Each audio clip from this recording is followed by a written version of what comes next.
Y quiero que abra en Primera de Reyes, en el capítulo 19. Primera de Reyes, el capítulo 19 del versículo 1 en adelante. Quiero leer estos 10 versículos rápidamente.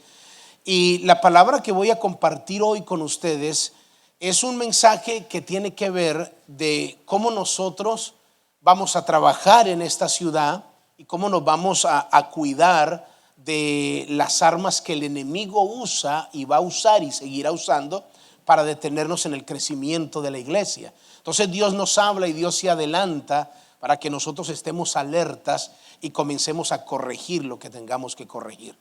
Porque el aceleramiento del ministerio depende mucho también de cómo nosotros estemos trabajando alineados a la palabra. Entonces hay una historia muy extraordinaria en Primera de Reyes, en el capítulo 19, versículo 19 del versículo 1 en adelante dice: Acab dio a Jezabel la nueva de todo lo que Elías había hecho y de cómo había matado a espada a todos los profetas. Entonces envió Jezabel a Elías un mensajero diciendo: así me hagan los dioses y aún me añadan, si mañana a estas horas yo no he puesto tu persona como la de uno de ellos. Viendo pues el peligro, se levantó y se fue para salvar su vida, y vino a Berseba, que estaba en Judá, y dejó allí a su criado. Y él se fue por el desierto un día de camino, y vino y se sentó debajo de un enebro, y deseando morirse dijo: basta ya, oh Jehová, quítame la vida, pues no soy yo mejor que mis padres. Echándose debajo del enebro se quedó dormido, y aquí luego un ángel le tocó y le dijo: levántate y come. Entonces él miró, y aquí a su cabecera una torta cocida sobre las ascuas y una vasija de agua. Comió y bebió y volvió a dormirse. Versículo 7. Y volviendo al ángel de Jehová la segunda vez, lo tocó diciendo: levántate y come, porque largo camino te resta. Se levantó pues y comió y bebió, y fortalecido con aquella comida caminó 40 días y 40 noches hasta Oré, el monte de Dios. Y allí se metió en una cueva donde pasó la noche, y vino a él palabra de Jehová, el cual le dijo: ¿qué haces aquí, Elías? Él respondió: he sentido un vivo celo por Jehová, Dios de los ejércitos, porque los hijos de Israel han dejado tu pacto, han derribado tus altares, han matado a espada a tus profetas, y solo yo he quedado, y me buscan para quitarme la vida. Padre, yo te doy gracias en esta hora por tu inmenso amor. Gracias por darme el privilegio de estar nuevamente en tu casa, el lugar que has escogido para que tu iglesia se reúna. Te pido que me uses como un canal de bendición para transmitir tu verdad, no mis ideas, no lo que yo pienso, lo genuino de tu palabra. Esta palabra que tiene la propiedad de cambiar, de transformar nuestras vidas. Perdónanos, Señor, cuando de alguna manera queremos enseñar lo que yo pienso, pero quiero decir lo que tu palabra dice. En el nombre de Jesús yo bendigo cada vida, cada persona que hoy está aquí. En el nombre de Jesús, amén y amén. Gloria al Señor. Estaba leyendo estos 10 versículos que hace referencia a la historia que sucedió con el pueblo de Israel. Y en la declaración que Elías hace, cuando Dios le hace la pregunta a él: ¿qué haces aquí en la cueva?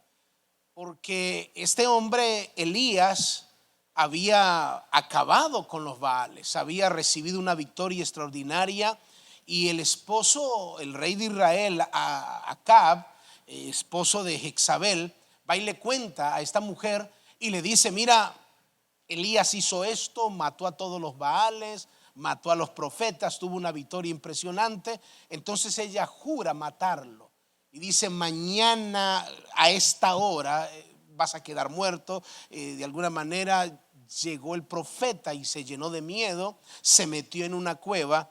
Entonces cuando Dios a través del ángel le dice: sal de la cueva, ¿qué es lo que haces? ¿Por qué estás metido allá? Y él dice las palabras que son las que quiero tomar para el mensaje. Él dice en el versículo 9: he allí se metió en una cueva donde pasó la noche, y vino palabra de Jehová y le dice: ¿qué haces aquí? No es el momento para estar metido en esa cueva, digámoslo así. Pero él respondió esto y dijo: he sentido un vivo celo por Jehová de los ejércitos, porque los hijos de Israel, dijo tres cosas: los hijos de Israel han dejado tu pacto, han derribado los altares y han matado a espada a tus profetas. En estas tres cosas se evidencia las tres armas con las que el diablo estaba destruyendo a Israel.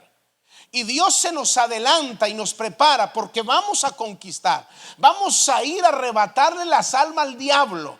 Vamos a trabajar como iglesia por esta ciudad, por todos los habitantes que haya. Vamos a trabajar fuertemente. Entonces Dios se va a adelantar, se nos está adelantando, trayéndonos una palabra para decirnos que el enemigo seguirá usando las mismas estrategias que siempre usó, y que hoy Dios a través de esta palabra lo va de alguna manera a desenmascarar, para que cuando le vengan esos ataques a usted, usted se dé cuenta cómo vencer, cómo salir adelante, cómo enfrentar esta circunstancia.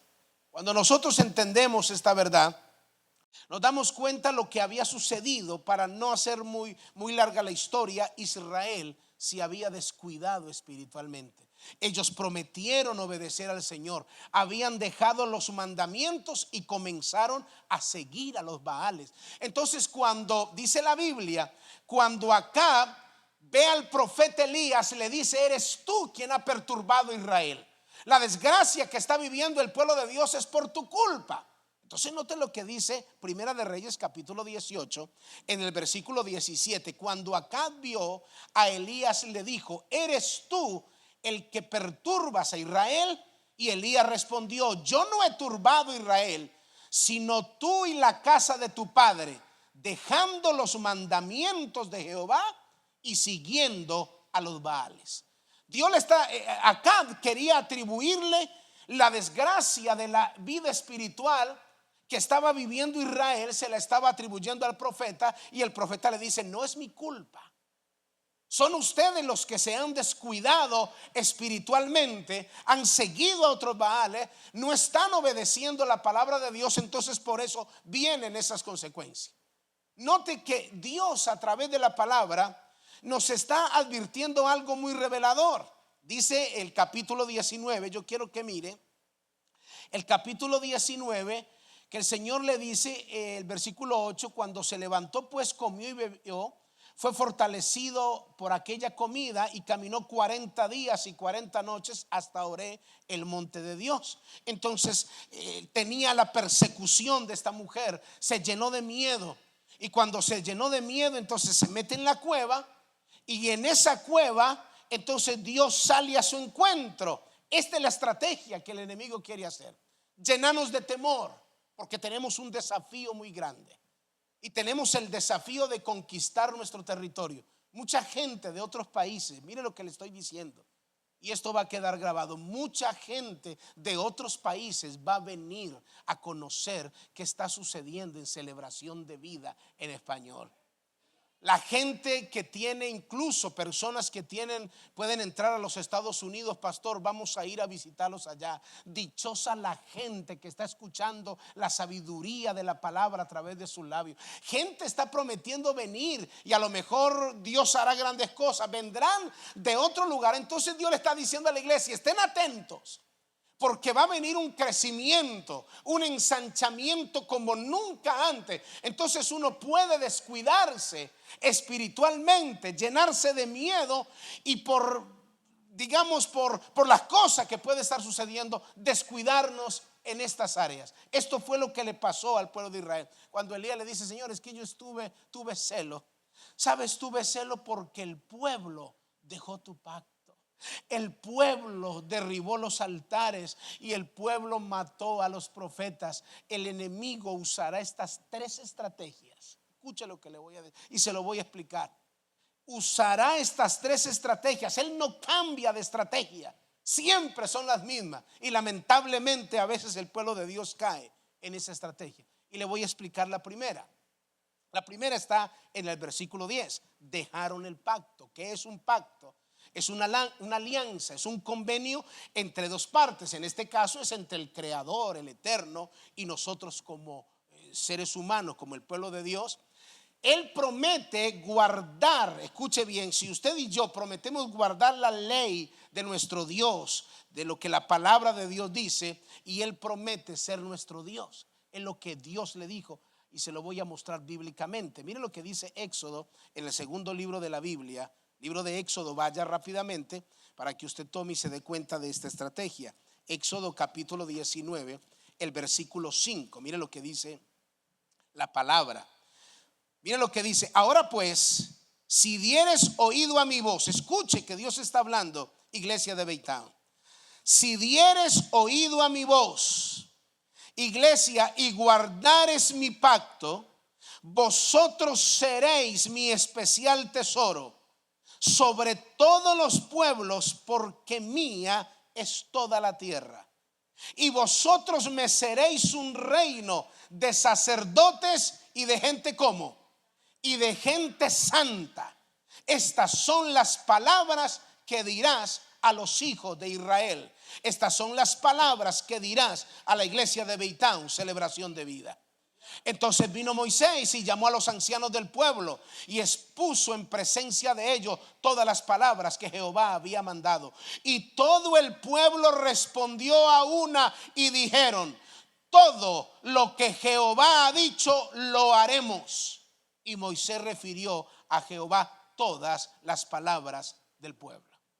Dios está diciendo: si ustedes, que son gente, sacerdote, gente santa, ustedes guardan mi ley, ustedes guardan mi palabra, ustedes obedecen a lo que yo les dije, porque yo fui quien los establecí, yo fui quien los traje. Entonces dice la Biblia que todo el pueblo dijo: amén, sí, vamos a hacer todo lo que Dios diga. Entonces esta misma dinámica se está dando en este tiempo. La iglesia Celebración de Vida nació en el corazón de Dios. Los devocionales nacieron en el corazón de Dios. Dios está tocando en el mundo entero a través de esta palabra. Usted está dentro de un ministerio que Dios lo colocó, y usted va a ser bendecido física, espiritual y financieramente, porque ha sido Dios quien lo ha traído. Pero usted tiene que comprometerse y decir: todo lo que Jehová diga, yo lo voy a hacer. Todo lo que Jehová diga, yo lo voy a hacer. Declare la palabra. Dele un aplauso al Señor. ¿Sabe qué quiere decir esto, mis amados hermanos? Cuando el pueblo de Israel dejó el pacto, es dejar la palabra.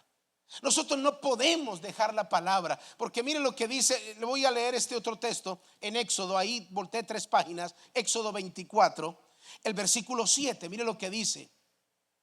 Mire lo que dice: y tomó el libro del pacto y lo leyó a oídos del pueblo, el cual dijo: haremos todas las cosas que Jehová ha dicho y obedeceremos.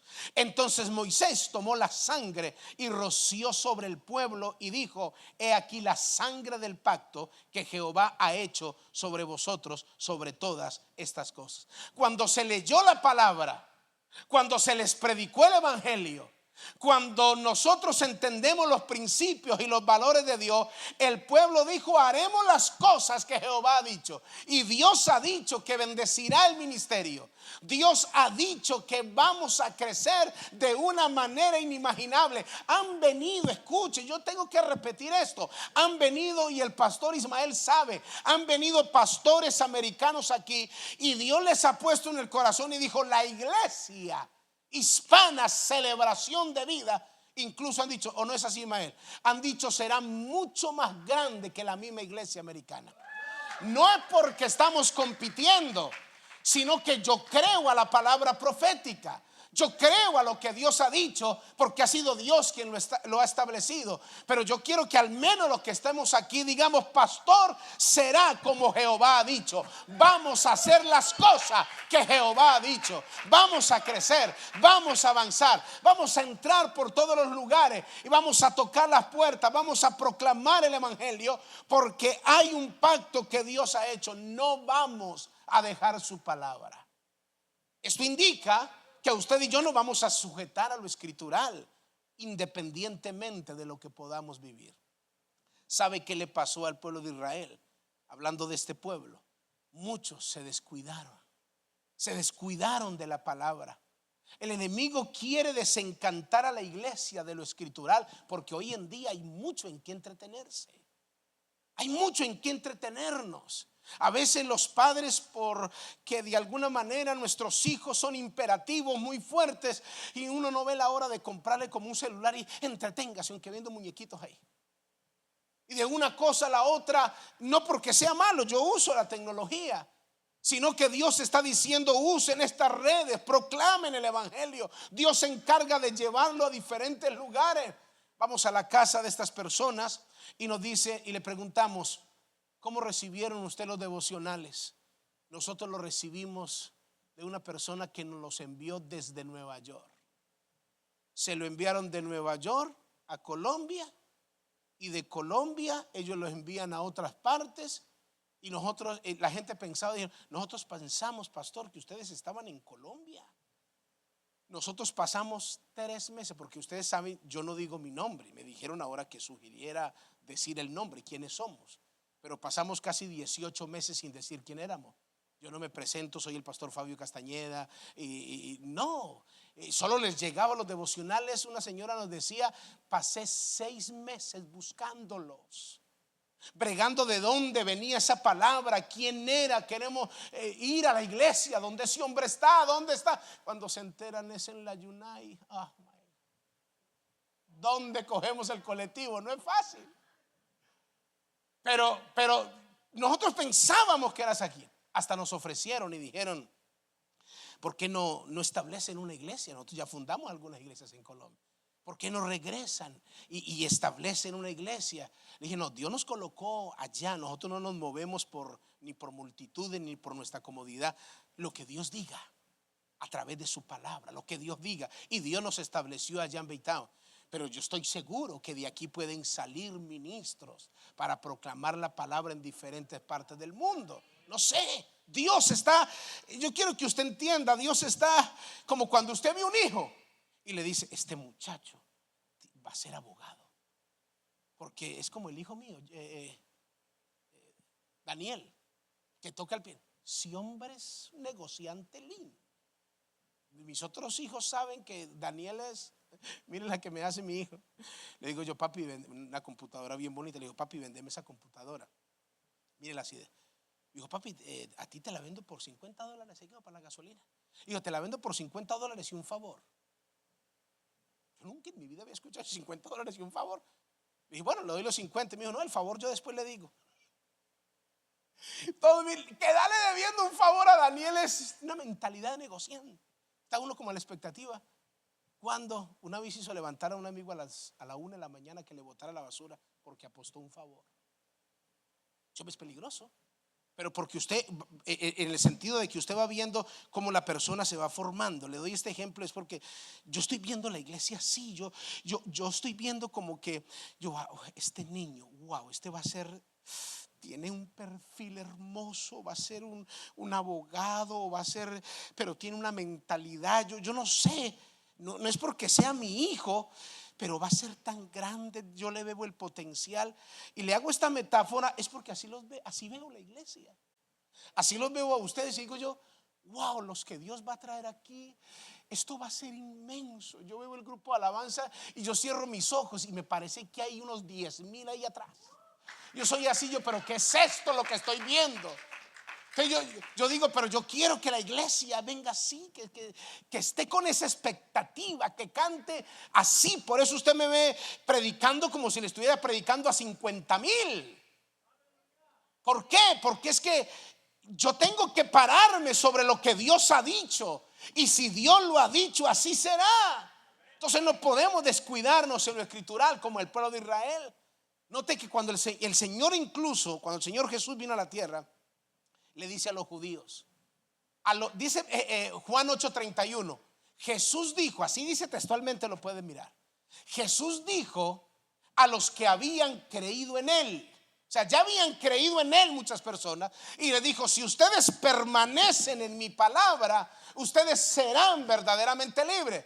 La gente se quedó en el primer paso de creer, pero descuidó la palabra, se desconectó de la palabra. Y cuando usted y yo como iglesia nos podemos desconectar de la palabra, entonces las cosas no producirán el aceleramiento que queremos. Si nos conectamos a la palabra, vamos a hacer lo que dice la palabra. Si la palabra dice congréguese, me voy a congregar. Si la palabra dice diezme, voy a diezmar. Si la palabra dice evangelice, voy a evangelizar. Si la palabra dice no hable, no mienta, yo lo voy a hacer porque estoy sujeto a la palabra, porque ese alineamiento de la escritura hará que todo lo que queremos venga en un aceleramiento mucho mayor, venga rápidamente. ¿Qué dice la Biblia en Oseas 4:6? Mi pueblo fue destruido. ¿Qué dice? ¿Por qué?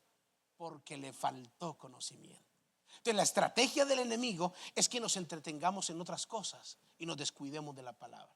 Yo les invito, hermanos, a que usted y yo leamos la palabra. Comencemos a mirar la escritura, nos apasionemos, prediquemos el evangelio, que al menos usted le hable a una persona durante la semana, que tengamos nuevas personas cada domingo. Que usted dice, pastor, es que le digo la verdad, es que yo no tengo como esa capacidad de hablar a la gente, me da como miedo. Entonces ya Dios nos dio la estrategia.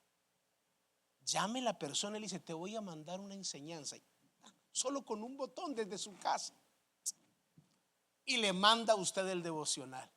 No me mande eso, que no me gusta. Está bien, mándeselo a otro. Y usted me diga, pastor, tengo un grupo de 40, de 50. ¿Sabe lo fascinante que fuimos allá? Y me dice, pastor, tenemos un grupo, yo tengo un grupo de 50, un grupo de 90, un grupo de 100, un grupo de 100. Y comienza de un momento a otro, como sucedió allí en Colombia, porque el Dios que cual nos respaldó allí en Colombia es el mismo Dios que tenemos aquí, ¿o no? Entonces la gente va a aparecer. Es una manera en la cual usted va a poder entonces traer la palabra. Usted y yo tenemos un compromiso. Nos alineamos a la palabra y Dios se encarga de hacer el resto. Usted comience a hacerlo, porque estamos en ese crecimiento. No nos desconectemos de lo que la escritura dice. Y usted y yo vamos a ver que con el tiempo las cosas se van a poner tan favorables que si usted trabaja para Dios, Dios comienza a trabajar para usted. Dios comienza lo que usted necesita, salud, si usted necesita prosperidad, unidad, lo que sea, porque esto se trata, escuche bien, se trata de Dios, no de nosotros. Porque no quiero que como cristianos, como iglesia, estemos simplemente trabajando en lo de nosotros. Mi casa no es malo, mi casa, mi carro, mi ropa, mis hijos, está bien, todo eso es bíblico y es bíblico pedirlo. Pero si usted y yo dice, Dios nos trajo aquí, necesitamos las almas, que usted se levante, diga las almas, que usted respire, va conduciendo, Señor, bendecimos esta ciudad, Señor, yo voy a hacer un grupo, es que no sé cómo, pues coja el directorio ese que donde están todos los teléfonos de todo el mundo y busque apellidos hispanos. Busque Hernández, Pérez, Martínez, Ramírez, no los conocen, envíele la palabra. Yo a veces estoy así en WhatsApp y estoy buscando una persona y le pongo la F y sale una lista de gente que yo no conozco. Ni conozco. ¿Quién habla? ¿Quién mandó ese mensaje? Oh, I'm sorry. Perdón. Y comienzo a hablar. Sí, mándenmelos, me gustaron. Otros los van a rechazar, otros van a decir que no, pero es la palabra. Predique la palabra y deje que Dios comience a trabajar en los corazones de las personas. Porque si usted y yo así lo hacemos, mire lo que hace la palabra. Salmo 119, un texto que usted conoce. El Salmo 119, el versículo 105, mire lo que dice la palabra. Porque es necesario nosotros no descuidarnos en la palabra y en la estrategia que el enemigo quiere usar para que nosotros no nos mantengamos alineados a la escritura. Mire la propiedad que tiene la palabra. Salmo 119, versículo 5. lámpara, ¿qué dice? Es a mis pies tu palabra y lumbrera a mi camino. Descuidar el contacto con la palabra es vivir sin luz, es vivir sin revelación, es vivir sin la dirección de Dios. Y Dios está diciendo: usen mi palabra para que les alumbre el camino, para que sepan tomar buenas decisiones. Si están en problema matrimonial, usen la palabra, ahí está la revelación. Si están en problema financiero, ahí está la revelación. Usen la estrategia que Dios está diciendo. Entonces, en cierta manera tengo ese celo, al menos los que estamos aquí, no nos desconectemos de la palabra. Leamos la palabra durante la semana, no nos familiaricemos con otras cosas, no nos entretengamos en otras cosas. Leamos la palabra. Dile: Señor, pase caminando por la sala de su casa con la palabra, ore, declare la palabra, bendiga el ministerio. Señor, gracias por colocarme en celebración de vida. Gracias, Señor, por lo que tú estás haciendo. 5 minutos, 6 minutos, esas dos cosas. Envíe la palabra y ore la palabra, alíñese a la palabra, y yo le garantizo que en poco tiempo, antes de que termine este año, estaremos en otro nivel, estaremos en otra dimensión. Su vida, su familia será bendecida con lo que Dios ha determinado hacer. Denle un aplauso fuerte al Señor con todo nuestro corazón. Yo les invito, mis amados hermanos, no les quiero tomar mucho tiempo, pero les invito para que comencemos a profundizar en la. Estoy muy como preocupado en cierta manera de ver el descuido de tantas personas que han perdido la pasión por la lectura. Yo solamente, no necesita que usted me responda, solo pregúntese usted: durante toda la semana, ¿usted leyó la palabra? Usted, no estoy hablando de que se va a condenar, no estoy hablando de que va para el infierno. Estoy diciendo es que la estrategia del diablo es comenzar a desmotivar a la iglesia de que pierda la pasión por la palabra. Puedo pasar un día entreteniéndome viendo una película, jugando con el teléfono, haciendo otras cosas. En lo personal, yo no pienso que usted se va a condenar por eso. La salvación es mucho más profunda, pero sí me da como un dolor cuando, sabiendo que aquí está la estrategia para que crezcamos, para que avancemos, para traer solución a tantas vidas, nos descuidemos y no leamos la palabra, y de pronto terminemos como el pueblo de Israel, cuando Elías le dice: es que ellos se olvidaron de tu pacto, ellos se descuidaron de la palabra, ya no hay revelación, ya la gente no tiene contacto con la escritura. Entonces eso puede ser un arma de doble filo donde la iglesia puede fracasar. Yo estoy orando para que nosotros volvamos a la palabra. Iglesia, yo les garantizo y les doy mi palabra de honor que si usted y yo durante toda la semana, aunque no nos veamos durante toda la semana, pero si nos conectamos con la palabra, cada servicio los domingos serán tan diferentes, donde la gloria de Dios se manifestará. Habrán sanidades incluso sin orar por la gente. De una manera sobrenatural, sus finanzas, la gracia de Dios y el favor de Dios